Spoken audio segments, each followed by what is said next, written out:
이라고 할까요? 또 우리가 이제 보통 입안 검진할 때 가슴 엑스레이를 찍거든요. 그럴 때 바꿔달라든지 뭐 그렇게 해서 췌장암이 있는 가족력이 있어서 난 좀 그게 불안하다. 조금 더 본다든지 뭐 그래서 그런 검사를 하시면 되고. 건강검진을 꼬박꼬박 하고 관리를 잘하면 암에 안 걸릴 것 같은데 현실은 그렇지가 않습니다. 검사를 더 자주 해야 될까요? 아니면 검사 항목을 더 많이 넣어야 할까요? 이런 고민들 의사결정의 암선생님 서울 아산병원 이상욱 박사님 만나서 해결해 보도록 하겠습니다. 함께 가시죠. 네, 선생님 안녕하세요. 안녕하세요. 선생님, 제 친구 중에 대기업에 다니는 친구가 있어요. 이제 워낙 복지도 좋고 하니까 매년 건강검진을 꼭 받거든요. 근데 그 친구가 최근에 건강검진 때는 아무 이상이 없다가 암이 발견이 돼서 수술도 하고 했었거든요. 이 건강검진을 매년 하는데 왜 암이 생기는 걸까요? 이제 그것도 두 가지가 있겠죠. 건강검진 할 때 하는 검사는 아주 정밀한 검사라고 보긴 힘들어요. 의사들이 마치 탐정처럼 그거를 찾아내는 과정이 되게 탐정이랑 비슷하거든요. 그런 검사가 아니기 때문에 걸러져서 못 찾아낼 수도 있고, 두 번째는 사실 호발암에 대한 검사들만 하는 거지 암은 전신에 아주 몸의 구석구석에 다 생길 수 있으니까 그 검사를 전부 다 하기도 어렵고 그걸 하루에 하기도 힘들고, 그 검사를 하는 게 의미도 사실 없고, 10만 명당 5명 걸린 암도 있고 10만 명당 1명 걸린 암도 있고, 그런 검사를 위해서 검사를 했다고 하면 10만 명당 1명 걸리는 검사를 위해서 99,999명은 필요 없는 검사를 받는 거잖아. 그래서 호발암만 하는 건데, 이제 호발암이 아닌 경우에 병이 걸렸을 때는 환자들이 이제 그래도 되게 막 화가 나고 그러죠. 뭐 건강검진을 받았는데 암이 뭐 3기다 4기다 진단하니까 그러면은 도대체 건강검진을 내가 왜 받았나, 화도 나고 회의도 들지만 사실은 건강검진은 호발암에 대한 스크리닝만 하고 있기 때문에 그런 일들이 가끔 벌어지죠. 그렇군요. 근데 제 생각에는 뭔가 시기상의 문제도 있을 것 같거든요. 그러니까 예를 들면 건강검진을 내가 딱 받고 나왔는데 그때까진 괜찮다가 그 다음에 암이 생길 수도 있는 거잖아요. 그러면 사실 제가 생각하기엔 그 타이밍 때문에 그럴 수도 있을 것 같은데 1년보다 조금 더 촘촘하게 받으면 이런 것들을 좀 잡아낼 수 있지 않을까요? 물론 뭐 촘촘하게 검사하는 게 그 기간을 늘리는 것보다 이론적으로는 좋을 수 있겠지만, 건강검진을 우리가 할 때 1년에 한 번, 2년에 한 번 요즘 내시경 하세요, 뭐 몇 세 이상 뭐 이런 거 하는 것들은 또 수십만 명의 코호트 데이터를 가지고 이론적인 과학적인 근거를 가지고 하는 거라서, 그거를 줄이는 것들은 어떤 심리적인 불안감을 줄이는 데 도움이 되겠지만 실제로 그렇게 한다고 해서 더 많은 효용성이 있을지에 대해서는 의문을 가지고 있습니다. 암이 특별히 좀 걱정되는 사람들이 있잖아요. 뭐 가족력이 있거나 이런 분들은 좀 건강검진을 어떻게 받는 게 좋을까요? 그거는 이제 중요한 지적을 했는데, 그런 거에 따라서 조금 이제 더 검사할 때 추가적인 검사들을 하시면 돼요. 그래서 예를 들면 대장암 가족력이 있다 그러면 조금 더 검사 시기를 50세부터 하라고 그러면 뭐 40대나 30대로 이렇게 당겨서 좀 해도 되고요. 췌장암이 있는 가족력이 있어서 난 좀 그게 불안하다 그러면은 또 초음파를 조금 더 뭐 본다든지 뭐 하여튼 그렇게 해서 조금, 그거는 자기가 이제 거기에 맞는 상황에 맞는 검사들을 조금 더 적절하게 선택할 수 있게 요즘은 또 해주거든요. 그래서 그런 검사를 하시면 되고, 예를 들면 뭐 내가 좀 일하는 근무 환경이 너무 공기가 안 좋아서 나는 뭐 이렇게 일하다가 폐암에 걸릴까 봐 막 두렵고 그렇다 그러면, 우리가 이제 보통 입안 검진할 때 가슴 엑스레이를 찍거든요. 그럴 때 흉부 CT로 좀 바꿔달라든지 뭐 그렇게 해서 검사를 조금 더 영어로 커스터마이즈라고 하는데, 이제 그런 어떤 문제점들을 좀 보완할 수 있겠죠. 그러면 그 부위별로 이렇게 생각을 하면은 되는 건가요? 그렇게 이제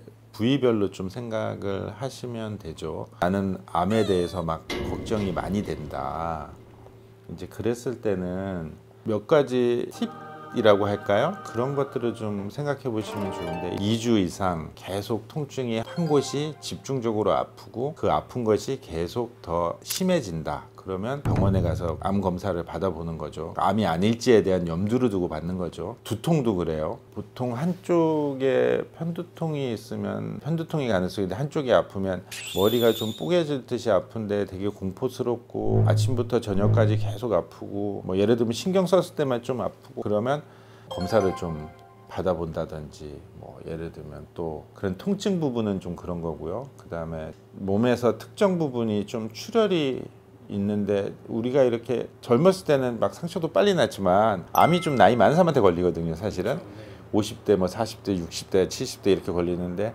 좀 상처가 빨리 안 나올 수도 있어요. 근데 그 상처가 2주 정도 지났는데도 안 낫고 계속 이제 그런다고 하면 의사한테 가서 진료를 받아본다. 뭐 이런 팁들을 가지고 있으면 스크리닝 하는 거 말고도 또 걸러질 수 있는 암들이 많이 있으니까. 그 다음에 또 하나는 우리나라 사람들 굉장히 열심히 샤워를 하잖아요. 씻는 것들이. 근데 이제 샤워하고 할 때도 비누칠한 상태에서 겨드랑이나 사타구니 같은 데도 비누칠하면서 가끔 한 번씩 이렇게 만져봐서 뭐가 몽우리가 만져지는지 뭐 그런 것들도 스스로 자가 진단하는 방법이고 해서 그렇게 건강검진 받고 하면 많은 종류의 암들이 아마 걸러질 겁니다. 이 건강검진을 하면 당신은 암입니다 이렇게 딱 나오지 않잖아요. 그러니까 보통은 뭔가 그런 소견이 보인다 이렇게 되는데 보통 이 암을 진단받는 그 과정은 어떻게 되는 건가요?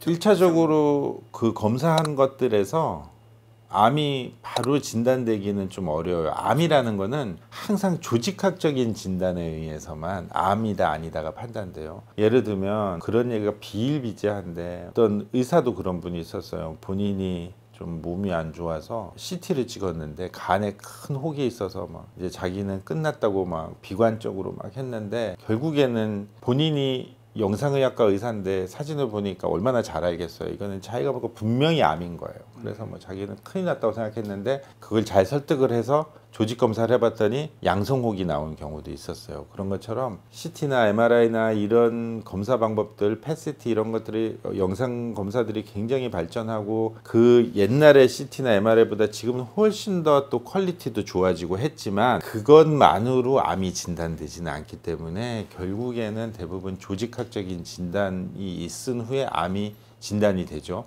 그러니까 조직학적인 진단을 하기 위해서는 살점을 좀 도려내거나 해야 되는데 그러려고 하면 이제 환자한테 설명을 하고 동의서를 받아야 되니까 대부분은 검사상에서 뭐가 이렇게 보이기 때문에 추가적인 검사를 하기 위해서 조직 검사를 하겠다. 그래서 이제 허가를 받고 조직 검사를 해서 보통 진단이 되는 거죠. 네, 선생님 이런 시청자 질문도 하나 있는데요. 저는 건강검진을 받을 때 최대한 많은 항목을 비용을 고려하지 않고 넣는 사람입니다. 그만큼 걱정이 되기 때문인데요. 이렇게 건강검진을 받으면 큰 위험이 없지 않을까요? 이렇게 보내주셨네요. 사실은 그렇게 많은 항목을 추가하게 되면 심리적으로 편안한 부분들은 있겠지만 그것들을 해서 꼭 암이 다 찾아진다고 생각하는 거는 좀 아니지 않을까 그런 생각이 듭니다. 그렇지만 이 보통은 의료라는 게 그렇습니다. 자기가 병원에 가서 뭐 CT 검사를 하고 싶다 하더라도 진료하는 의사가 CT 처방전을 넣어줘야지만 찍을 수 있는 거거든요. 그렇지만 유일하게 건강검진할 때는 본인이 그거를 결정할 수가 있어요.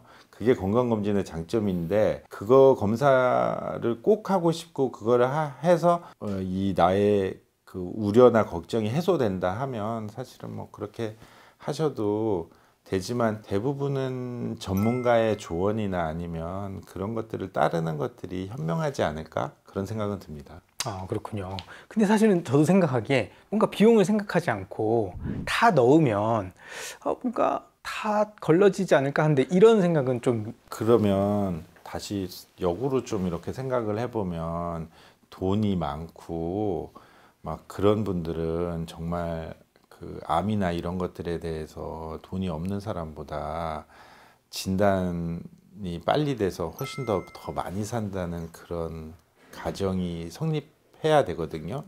사실 근데 잘 그렇지는 않습니다. 그러면 선생님이 생각하시는 건강검진을 조금 지혜롭게 받는 방법 어떤 게 있을까요? 저도 그렇습니다. 건강검진 날짜가 좀 다가오면 불안하고 성적표를 좀 더 잘 받고 싶은 그런 어린아이 마음처럼 이렇게 더 먹는 것들이나 운동이나 이런 것들을 좀 잘해서 좋은 성적표를 받고 싶은 그런 마음들이 있는데 그런 게 이제 심리적으로는 그런데 실제로 그것들이 나의 몸 상태를 정확하게 판단하는 데는 도움은 잘 안 되겠죠. 그러니까 건강검진도 약간 덤덤하게 일상생활처럼 해서 받는 게 좋고 또 건강검진이 만능이라고 생각하는 것들은 조금 지양했으면 좋겠다. 나는 건강검진을 받았으니까 건강에 대해서는 문제가 없다. 이 문제는 해소됐다. 사실은 그렇게 생각하기는 되게 어렵고, 이 건강검진은 어떻게 보면은 이 내가 나의 몸을 잘 관리하고 유지하고 해 나가는 과정 속에서 어떻게 보면은 한 1년에 한 번, 2년에 한 번씩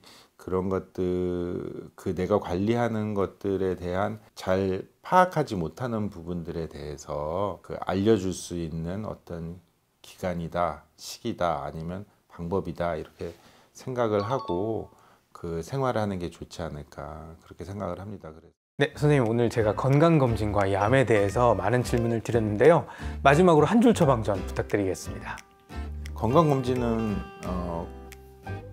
현대인을 살아가는 데서는 꼭 필요한 어떤 과정이나 절차가 되었죠. 그래서 필요하다고 생각합니다. 하지만 건강검진이 자기의 건강을 지켜주는 것은 아니다. 그래서 자기의 건강을 지키는 것은 자기의 생활과 삶 속에서 지켜나가는 것들이고, 건강검진은 그거를 유지해 나가는 과정에서 보조적인 수단에 불과하다. 그래서 너무 맹신하거나 너무 거기에 의존하지 말았으면 좋겠다 하는 것들이 마지막 한 줄 처방전이 되겠습니다. 네, 선생님 저는 사실 건강검진 막 결과만 좋고 그리고 건강검진만 잘 받으면 뭐 암도 안 걸리고 이럴 거라고 생각을 했는데 좀 그런 부분을 너무 맹신하는 태도는 좀 지양해야겠습니다. 네, 선생님 오늘 말씀 감사합니다. 네, 고맙습니다. 감사합니다.